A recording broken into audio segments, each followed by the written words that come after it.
किसानों पर किए गए बर्बरतापूर्ण लाठीचार्ज में अपनी मांगों को लेकर विभिन्न विभागों के कर्मचारियों ने प्रदर्शन कर एसडीएम वैशाली को ज्ञापन सौंपकर कहा कि उनकी समस्याओं का समाधान नहीं किया गया तो देश भर में कर्मचारी आंदोलन पर बैठने के लिए मजबूर होंगे।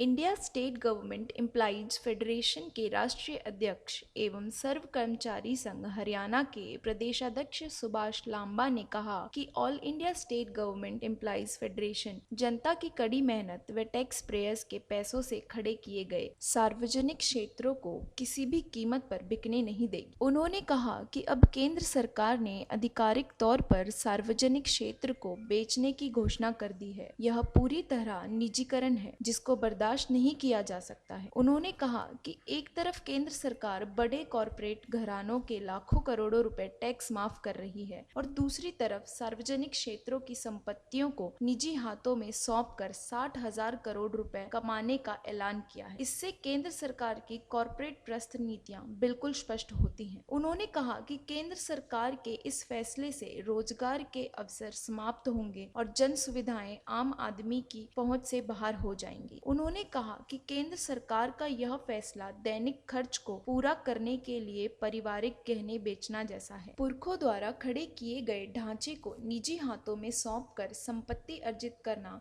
किसी भी तरह जायज नहीं ठहराया जा सकता। उन्होंने बताया कि जब बाजार कमजोर और निचले स्तर पर होता है तो बहुत ही सस्ते और औने पौने दामों में संपत्ति बेचने में केवल चहेते कॉरपोरेट्स को फायदा होता है। इसलिए सरकार को उक्त निर्णय और तुरंत वापस लेना चाहिए। वहीं किसानों पर किए गए लाठीचार्ज की ठोस निंदा करते हुए कहा कि देश का अन्नदाता आज सड़कों पर है। सरकार को India state government employees federation के आह्वान पर पूरे देश में आज प्रदर्शन हुए हैं। इसमें जो केंद्र सरकार ने अभी हाल ही में जो नेशनल मुद्रीकरण पाइपलाइन योजना के तहत सार्वजनिक संपत्ति को बेचकर जो 6 लाख करोड़ रुपए एकत्रित करने की योजना की घोषणा करी है, आज प्रदर्शन के मार्फत से उसकी घोर निंदा की है और सरकार से मांग की है कि इसको फौरी तौर से वापस लिया जाए। दूसरा, जो किसानों के ऊपर लाठीचार्ज हुआ है, हम 3 कृषि कानूनों को वापस लेने की मांग करते हैं और जो लाठीचार्ज हुआ है शांतिपूर्वक जो प्रदर्शन कर रहे थे निहत्थे किसानों पर बर्बरतापूर्ण, उसकी निंदा करते हैं, न्यायिक जांच की मांग करते हैं, दोषियों के खिलाफ कार्रवाई हो। तीसरा, हम ये कह रहे हैं कि जन सुविधाओं का निजीकरण करने की बजाय इनको मजबूत करो और जनता को बेहतर सुविधाएं दो। अलग अलग विभागों में 8 लाख से ज़्यादा पद खाली पड़े हुए हैं, उनको भरो, बेरोजगारों को रोजगार दो, जनता को बेहतर सुविधाएं दो। राइट टू सर्विस एक्ट लागू करने से पहले इन पदों को भरो, आवश्यक सुविधाएं प्रदान करो, तब ये राइट टू सर्विस एक्ट लागू हो सकता है, अदरवाइज लागू नहीं हो सकता।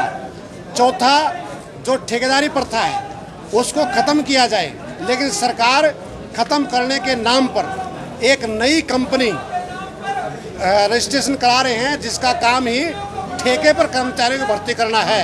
इसलिए हम कह रहे हैं कि इस आउटसोर्सिंग पॉलिसी भ्रष्टाचार की जर्नी और शोषण की पोषक है, इसको रद्द किया जाए और तमाम प्रकार के कच्चे कर्मचारी पक्के हों। जो हमारे पीटीआई हैं, ग्रुप डी के हमारे जो स्पोर्ट्स कोटे में लगे थे 1518, तमाम छटने वाले कर्मचारियों को वापस ड्यूटी पर लिया जाए। पुरानी पेंशन बहाली होनी चाहिए और हम माननीय मुख्यमंत्री जी की इस बयान पर गहरी नाराजगी प्रकट करते हैं कि अंशदायी पेंशन योजना बहुत बेहतर है। अगर बेहतर है तो माननीयों के ऊपर लागू क्यों नहीं होती, इस बात का जवाब भी हम सरकार से चाहते हैं। और अगर इन मांगों का समाधान नहीं हुआ तो बहुत जल्दी ही इस देश का all India state government employees federation, कर्मचारी और मजदूर, सेंट्रल ट्रेड यूनियन मिल करके राष्ट्रव्यापी आंदोलन पर जाने पर मजबूर होंगे, ये हम कहना चाहते हैं।